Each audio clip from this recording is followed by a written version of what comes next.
ونستعين به ونستغفره ونعوذ بالله من شرور أنفسنا ومن سيئات أعمالنا من يهده الله فلا مضل له ومن يضلل فلا هادي له وأشهد أن لا إله إلا الله وحده لا شريك له وأشهد أن محمدًا عبده ورسوله وصفيه من خلقه وخليله بلغ الرسالة وأدى الأمانة ونصح الأمة وجاهد في الله حق الجهاد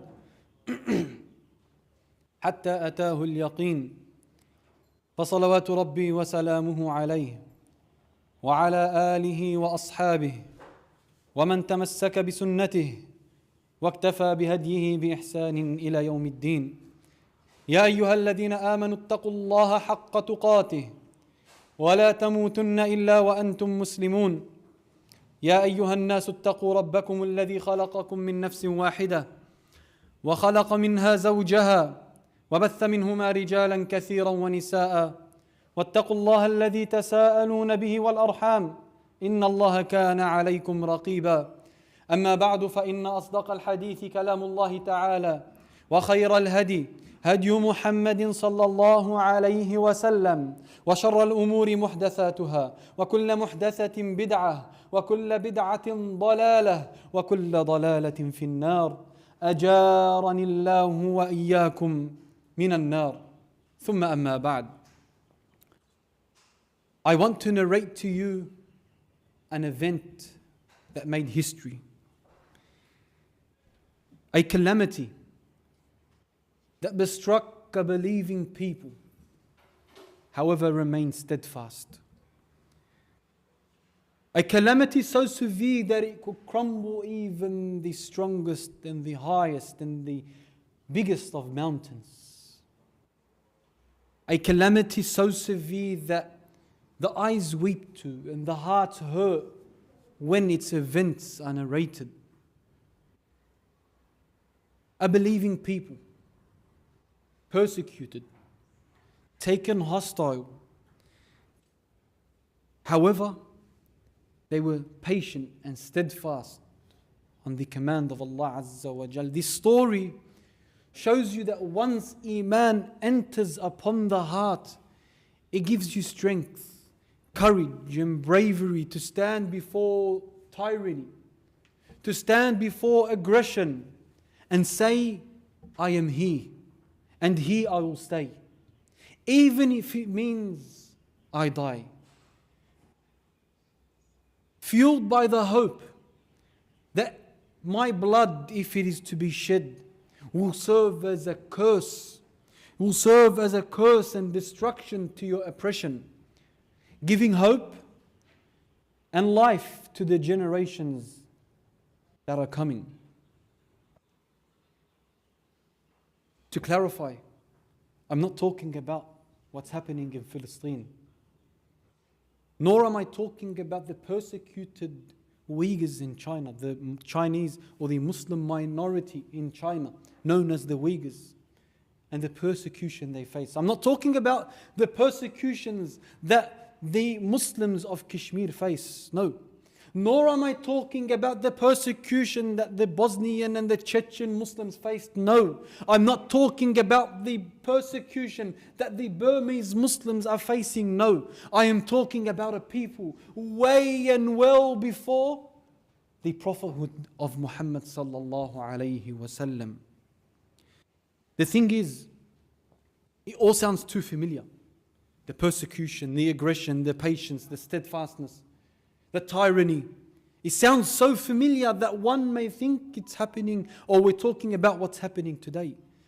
The reason it sounds so familiar is because history repeats itself. The reason it sounds so familiar is because the struggle is one. The narrative is one. Yes, over the course of history, tyrants of different names, shapes, and ways come and go. And they also use different types of name calling and propaganda, like barbarianism, or like a madman, a magician, a wicked man, a poor man. even the way and the form of persecution changes. Let's send a bomb down upon them from above. Let us sanction them. Put fear in their hearts. Fear tactics. Let us annihilate them.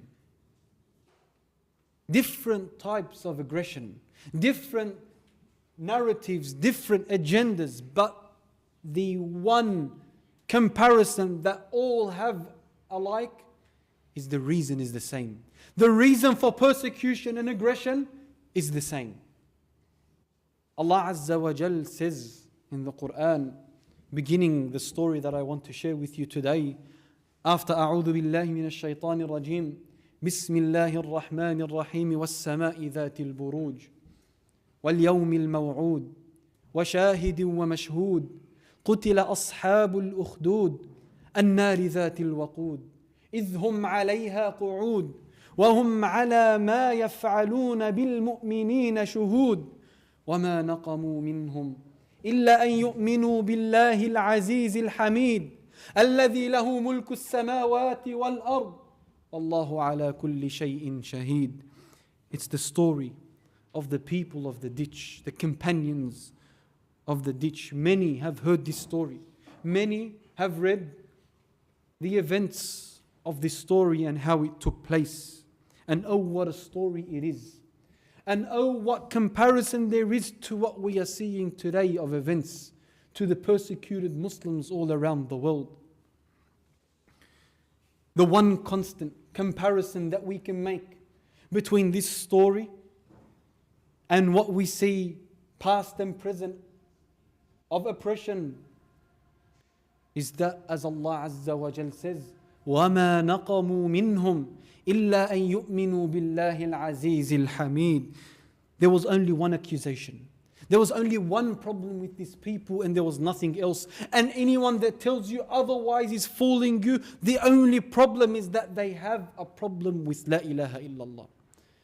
وَمَا نَقَمُوا مِنْهُمْ إِلَّا أَن يُؤْمِنُوا بِاللَّهِ الْعَزِيزِ الْحَمِيدِ. Their only problem is that these people believed in Allah Azza wa Jal, and that's the only reason they faced the calamities, the trials, the hardships, and the aggression that they did. Very similar to the Prophet sallallahu alaihi wasallam. Because when aggression takes place, there's a form of hostility. The Prophet sallallahu alaihi wasallam had the luxury of being known as As-Sadiq al-Amin. He was known as the truthful, the trustworthy, the honest between his people before prophethood. When Allah Azza wa Jal chose him for the message of Islam, when Allah Azza wa Jal chose him for the message of La ilaha illallah, the Prophet went at the beginning of Islam, he went to a man known as Waraqa ibn Nawfal, a knowledgeable man, a man of the book. He knew Allah Azza wa Jal, he knew the book of Allah, he knew the signs. And the Prophet sallallahu alaihi wasallam narrated to him what he had experienced of supernatural events, being that Jibreel alayhi salam came to the Prophet. Waraqa, the knowledgeable man he is, knew that this was prophethood. And he also knew what this prophethood came with. He said to him, I wish I will be around when your people drive you out. Surprised enough, the Prophet sallallahu alaihi wasallam, knowing his status with his people, he said to him, Awa mukhrijiyahum, are they going to drive me out? And why are they going to drive me out? What is it that I come with that will make them take me so hostile? He said, no prophet, no person came with the message that you came with, except he was taken hostile. And what did he come with? What did the Prophet sallallahu alaihi wasallam come with? What did the prophets and the messengers and the pious spread of a message? Worship Allah Azza wa Jal alone. And this was the accusation. And this was enough for them to be taken hostile. The story as is narrated in Sahih Bukhari, that there was a king, a tyrant king that ruled his people. And he had a sorcerer, the tool of the time. The sorcerer was the tool of the time to subjugate his subjects, to enslave his people. But this sorcerer was getting old. So he asked the king that he present for him a young boy to teach him sorcery and magic so that he can take on his legacy and now then become the sorcerer of the king. And so he presented for him a boy of intellect. And he began to teach him sorcery. One day on his way to this magician, he met a monk, a man of Allah, a man that knew Islam, a man that knew La ilaha illallah. He sat with him and started to listen to what he had. He was amazed and he was attached. So on the way to the magician, he would sit with this monk and learn from him. And on the way back, he would sit with this monk and learn from him. So now this boy is taking from both haqq and batil. He's taking from the truth and he's taking from the evil. He's taking light and he's taking from darkness. He needs to know which of the two is the correct path. He was given a test. There was a beast in the way of the people, not allowing them to walk freely and progress. So he said, today I will know which of the two is more beloved to Allah Azza wa Jal. He took a stone and he said, oh Allah, if the monk's way is more beloved to you, then kill this beast and let the people roam freely and travel. He threw this stone and this beast was killed. At that moment, something happened. Something entered upon the heart of this young boy that changed the way of his life, that changed the trajectory he will face, that changed the way he will live. Remember that this boy was going to be the king's magician. And being the king's magician is just as important, if not important, than the king himself. Because through him, he will subjugate the people. Through him, he will enslave the people. But he experienced something called Iman. He experienced something entering upon his heart called Iman. And once Iman enters the heart, it changes your life. It changes the way you will live for the rest of your life and what path you will live on.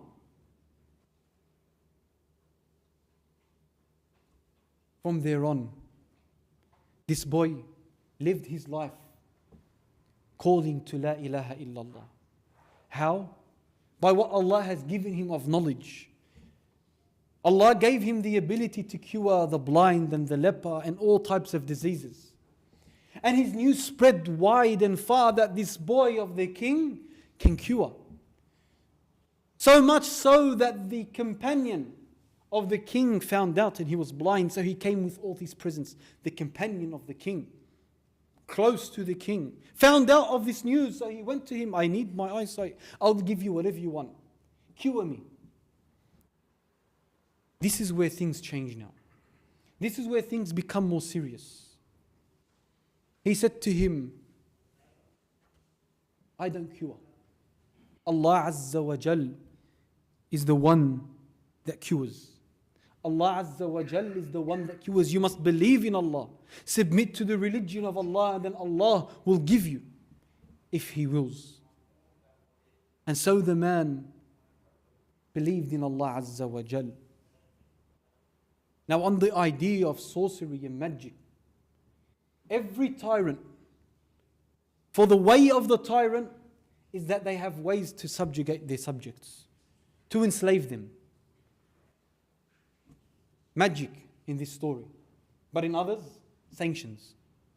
In others, you have exile. In others, you have ways and ways and ways that the tyrants use to subjugate and to enslave their people. But when you find a way out of this slavery, there's no way back in. This boy started to teach. And this companion of the king became a believer. Once he was sitting with the king and he said, how did your eyesight come back? How did your eyesight come back? He said to him, Allah Azza wa Jal. Allah gave me my eyesight. Allah? Who's this Allah you're talking about? Am I not your Lord? He said, no. My Lord and your Lord, the Lord of the heavens and the earth, the Lord of all people. Guess how this tyrant met that news and how he responded. Persecution, punishment, straight away from friend to foe, from friend to enemy. Because he said, I believe in Allah. Punished him. Until he said, it was the young boy, this young boy of yours that taught me. So he brought him forward. And pay attention to how the king opens up on this young boy. He says to him, your magic has become so strong. Your magic has become so strong that you are curing the blind and the leper. He's giving a chance. He's giving a chance that this boy would attribute to himself what he is doing. Many use the same tactics today. They don't come with hostility straight away. They'll give you that chance to return and to leave what you're on. So he told him, I see that your magic has been very effective. He said to him, it's not my magic. It's not my magic. It's the cure of Allah Azza wa Jal. It's the cure of Allah Azza wa Jal. So he's presenting him a chance, presenting him an offer, like the way of the tyrants before him and after him, and they will continue to live. They will present new offers, even sometimes lucrative offers. You want, Ya Muhammad? You want women? We'll give you women. You want money, Ya Muhammad? We'll give you money. You want power? We'll make you our leader. Just leave this call that you're calling to. It doesn't work that way. How do you leave Iman after you've entered it? As Shu'aib alayhi salam told his people, وقال الملأ الذين استكبروا من قومه لنخرجنك يا شعيب والذين آمنوا معك أو لتعودن في ملتنا قال أولو كنا كارهين. They gave him an ultimatum. They said, you either enter back into the fold of our religion or we're going to exile. Leave what you're on. And this is a warning. Leave what you're on of teachings or we're going to exile you. أولو كنا كارهين. If even though we don't want to, even if this is not the way, even if we're not allowed, even if we can't, because once you enter Iman, you can't leave it. So the tyrants along the course of history have the same ways, the same tactics and the same approaches. This tyrant, furious he is, began to punish. Phase 2. We've heard this. Phase 1, Phase 2, then there's Phase 3 and so on and so forth. Phase 2 was to present the monk that taught this boy and present the companion of the king and torture them to death. Leave this religion you're on. Leave this path you're on. Leave this core you're on, or I will hack you to death. I will saw you to death from top to bottom. It doesn't work that way. Once Iman enters your heart, you will die for what's in your heart. It doesn't work that way. You don't just make me disbelieve because in my heart is a paradise that's flourishing and I don't want to give up this paradise. So he hacked and he saw his friend, his companion and the monk till they died, and who's watching the young boy. Now it's his turn. Now it's his turn. Leave what you're on. Go back to your teachings of sorcery and magic. It doesn't work that way, because when Iman enters the heart, it does not leave. It makes you brave, it makes you steadfast, and it gives you courage to stand even in front of the most tyrants and the most tyrannical of people. Even if it's a superpower and you're one by yourself, you will stand before them. And don't forget that this boy had the world at his fingertips. He was the king's magician. He could have lived a life of luxury, everything at his disposal, everyone at his disposal. Why? Because he's the king's magician. But he chose the way of Iman. He chose the way of sacrifice. He chose the way of La ilaha illallah. With love, with joy and happiness. So this king, since you choose your path, then choose it. He ordered his soldiers to take this boy to the highest of mountains, to the highest point, and offer him. Again, leave what you're on.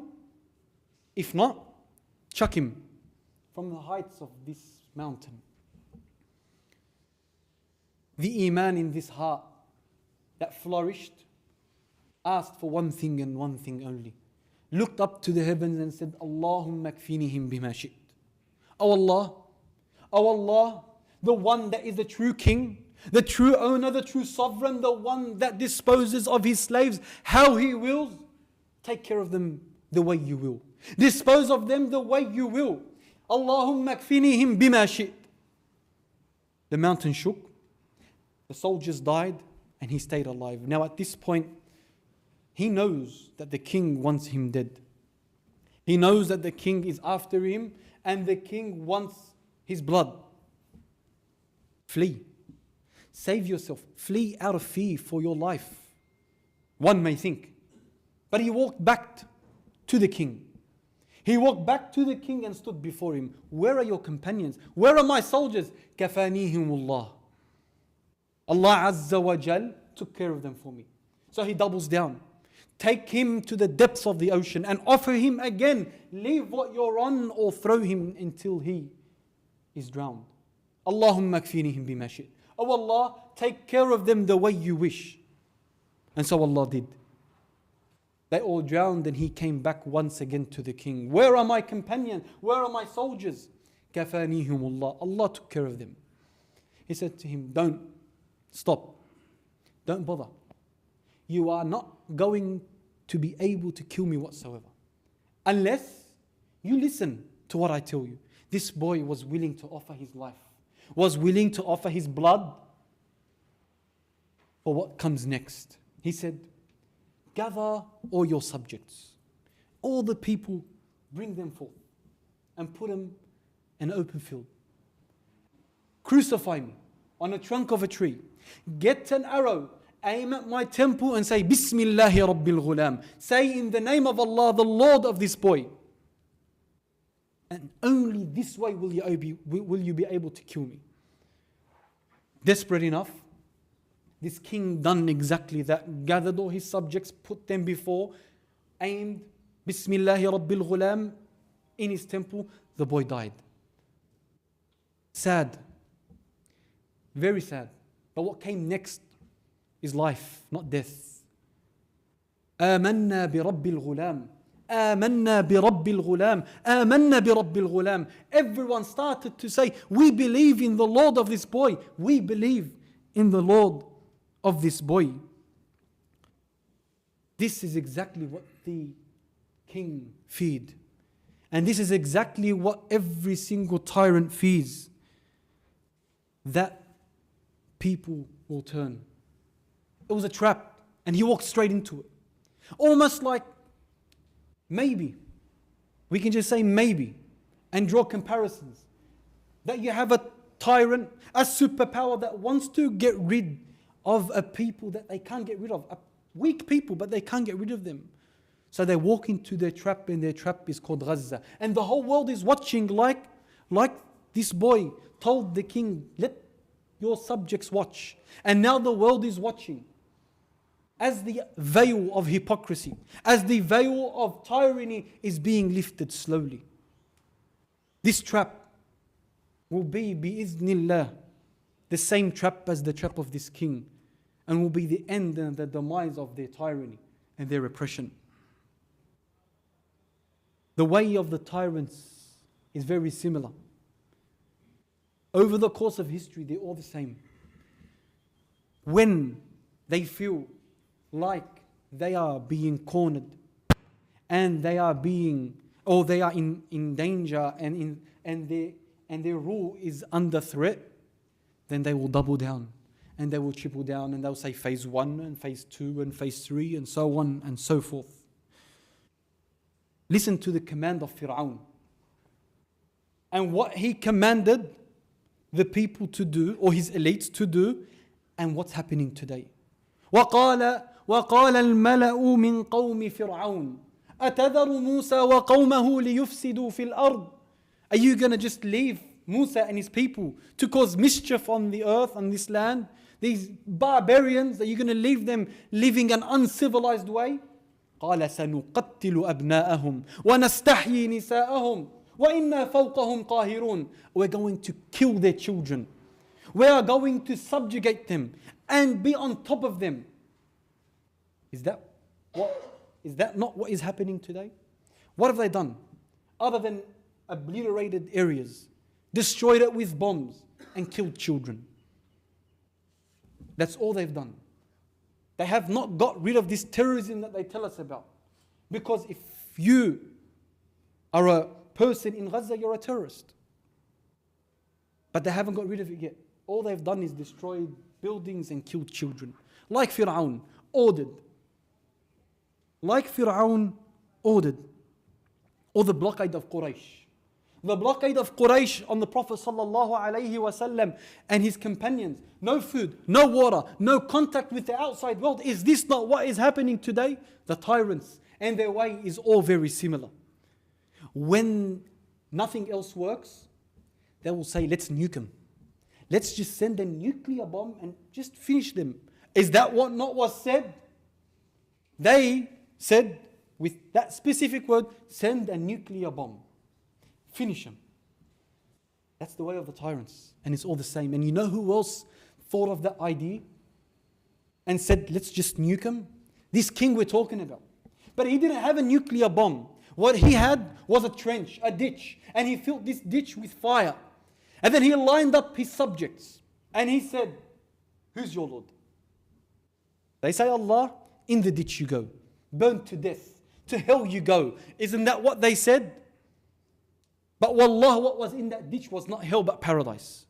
And by Allah, each bomb sends to paradise, does not send to hell.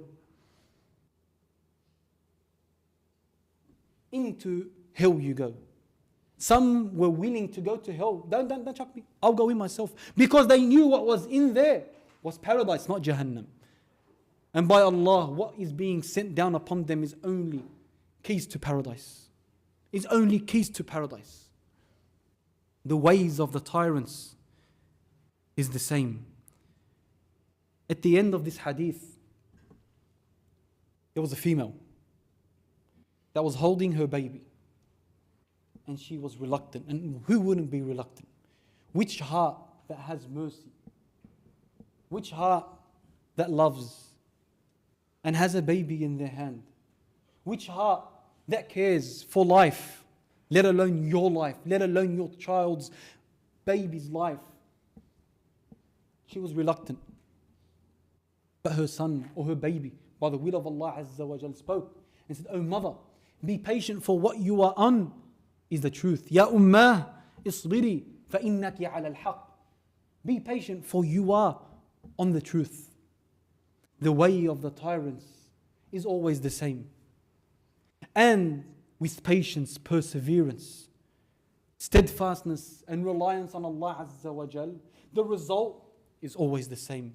The demise, the destruction and the downfall of tyranny and oppression, and the rise of Iman, and the rise and the life and the flourishment of Islam.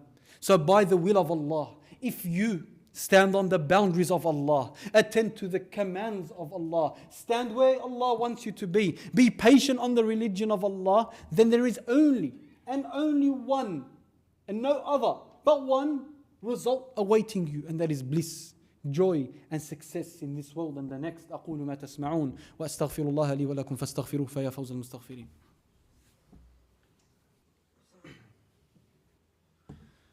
الحمد لله وكفى ولا عدوان إلا على من ظلم وبغى والصلاة والسلام على المبعوث المصطفى صلوات ربي وسلامه عليه وعلى آله وأصحابه ومن تمسك بسنته واكتفى بهديه بإحسان إلى يوم الدين ثم أما بعد. When you are on the way on the way that Allah has set for you, the path of La ilaha illallah. When you sacrifice for Allah, sacrificing what He has commanded to be sacrificed, then Allah Azza wa Jal will honor you by not only giving you reward in this world and the next, but by honoring you by allowing your remembrance to live on to the end of times. Like the people of the ditch, Allah Azza wa Jal revealed a chapter in the Quran,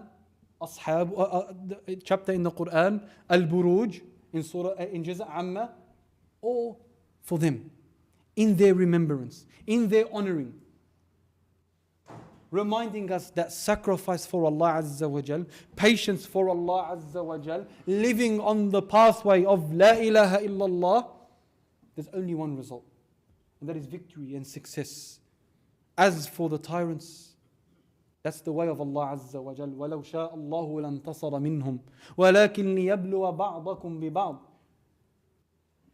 If Allah wills, He will be triumphant and victorious over them. But it's the way of Allah Azza wa Jal as a test, as a trial, to decipher and to filter the truthful from the evil. To put yourself on the path of Allah Azza wa Jal. Be where He wants you to be. Sacrifice what you can of desire and haram, and this way you will be on the same path as every other believer. Because all they done was believed in Allah. They did not hold arms, and no one's saying to do any of such. All they done was believed in Allah and were where Allah wanted them to be, and that was enough. That was enough of a test, and that was enough of a victory, and that was enough of a result that they will enter paradise for believing in Allah Azza wa Jal and attending to His commands and staying away from His prohibitions. And the result of it was paradise and bliss in this world and the next. إن الله وملائكته يصلون على النبي يا أيها الذين آمنوا صلوا عليه وسلموا تسليما اللهم صل على محمد وعلى آل محمد كما صليت على إبراهيم وعلى آل إبراهيم إنك حميد مجيد وبارك على محمد وعلى آل محمد كما باركت على إبراهيم وعلى آل إبراهيم إنك حميد مجيد اللهم اغفر لنا وارحمنا وتب علينا وتقبل منا لا إله إلا أنت سبحانك إننا كنا من الظالمين اللهم اغفر للمؤمنين والمؤمنات الأحياء منهم والأموات بكرمك يا ربنا قريب مجيب الدعوات اللهم ابرم لهذه الأمة أمر رشد يعز فيه أهل طاعتك ويذل فيه أهل معصيتك ويؤمر فيه بالمعروف وينهى فيه عن المنكر يا أكرم الأكرمين اللهم كن لإخواننا المستضعفين في كل مكان اللهم كن لهم عونا ونصيرا ومؤيدا وظهيرا لا إله إلا أنت سبحانك إننا كنا من الظالمين ربنا عليك توكلنا وإليك أنبنا وإليك المصير والحمد لله